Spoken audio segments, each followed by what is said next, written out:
Mixed numbers. Mixed numbers represent another form of improper fraction.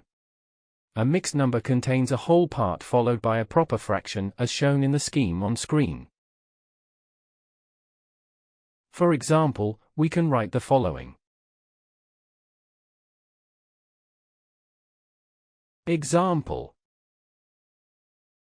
Which of the numbers shown on screen are proper fractions, improper fractions, or mixed numbers?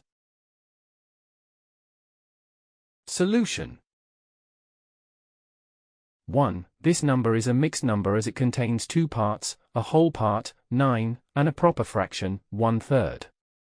2. This number is an improper fraction as the numerator, 17, is greater than denominator, 6.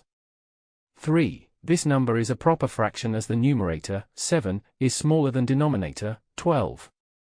4. This number is a mixed number as it contains two parts, a whole part, 5, and a proper fraction, 3/7.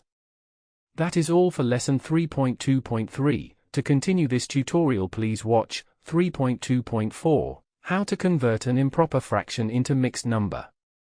Thank you for watching. Make sure to like and subscribe to keep up to date with new videos.